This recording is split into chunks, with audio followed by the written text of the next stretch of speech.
Bienvenue à tous dans votre émission Tech Watch, où nous vous présentons les dernières nouvelles du monde de la technologie. Aujourd'hui, nous avons des informations passionnantes qui vont vous tenir en haleine. Tout d'abord, la sonde Parker Solar Probe de la NASA a réalisé un exploit incroyable en atteignant une proximité record de 6,2 millions de kilomètres du Soleil. Ce jalon impressionnant marque une étape clé dans sa mission de 7 ans pour percer les mystères des tempêtes solaires et de la couronne solaire. La sonde a résisté à des températures extrêmes, atteignant jusqu'à 930 degrés Celsius, tout en maintenant ses instruments à une température de 29 degrés Celsius grâce à un bouclier thermique de pointe. Avec 2 autres passages prévus en 2025, les scientifiques espèrent obtenir des données cruciales pour mieux comprendre notre étoile. En parallèle, une nouvelle réglementation entrera en vigueur en France. À partir du 28 décembre 2024, l'USB-C deviendra la norme pour les chargeurs d'appareils mobiles, y compris les smartphones et les tablettes.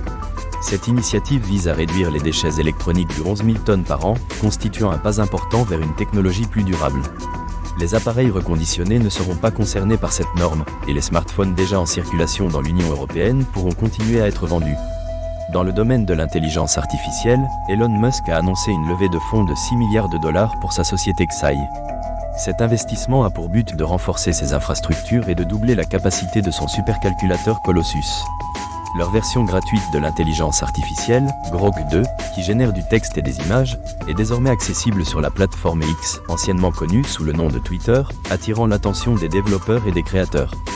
En matière de cybersécurité, les systèmes SAP, utilisés par la majorité des entreprises du classement Forbes Global 2000, font face à une augmentation des cyberattaques.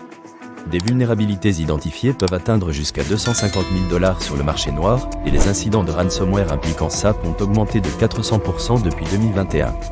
Les experts recommandent aux entreprises de prioriser la gestion des correctifs et l'évaluation des vulnérabilités pour se protéger contre ces menaces croissantes. La mise à jour du Net Community Toolkit en version 8.4 a été publiée. Cette mise à jour apporte un support pour les propriétés partielles ainsi que de nouveaux outils de diagnostic pour les développeurs.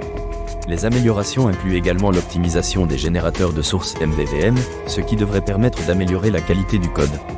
Les casques de réalité virtuelle et augmentée connaissent une croissance notable, avec une augmentation des ventes de 12,8% au troisième trimestre 2024, principalement grâce à Meta, qui détient 70,8% du marché. Les prévisions annoncent une croissance de 21,7% des casques de réalité mixte d'ici 2025, promettant une intensification de la concurrence. Cependant, certaines actualités soulignent que de nombreuses transformations numériques échouent. Parmi les causes principales, on trouve la négligence des facteurs humains, le manque de données de qualité et une documentation insuffisante. Les données incomplètes peuvent bloquer les initiatives, tandis qu'un soutien erratique de la direction et une communication inefficace sont souvent cités comme des obstacles. Pour conclure, les entreprises technologiques font face à des défis en matière de réglementation, alors que les gouvernements cherchent à réguler les géants du numérique. Des innovations dans le domaine de la santé numérique émergent, promettant d'améliorer l'accès aux soins.